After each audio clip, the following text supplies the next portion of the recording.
Hello from Hyderabad. হায়দ্রাবাদের breakfast বলতে idli, dosa, Bundi, lemon rice, card rice আরও কত কি।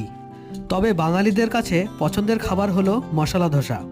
তবে বাঙালিদের খাবারের সঙ্গে যদি সাদৃশ্য রাখতে হয় তাহলে মশলা ধোসাই বেস্ট। তবে খাবারটি যদি রিচ হয় তাহলে প্লেন ধোসাও ট্রাই করা যেতে পারে। তবে রেগুলার এগুলি খাওয়া যায় না, তাই আজ আমি ট্রাই করলাম নর্থ ইন্ডিয়ান খাবার পনির পরাঠা। পরোটার ভিতর আলু আর মশলার স্টাফ আর তার সাথে রায়তা, এছাড়াও আমের চাটনি। আর আমার সাথে যারা ছিলেন তারা ট্রাই করলেন মশলা ধোসা আর প্লেন ধোসা। এই শহরের অনেক ইতিহাস আর ঐতিহ্য, তার সাথে আছে এখানকার রাজকীয় কালচার। সব কিছু নিয়েই আসতে চলেছে আমাদের next travel story Hyderabad blog, শুধুমাত্র আমাদের ইউটিউব চ্যানেল পারিজাত ওয়ার্ল্ড ট্রাভেলে।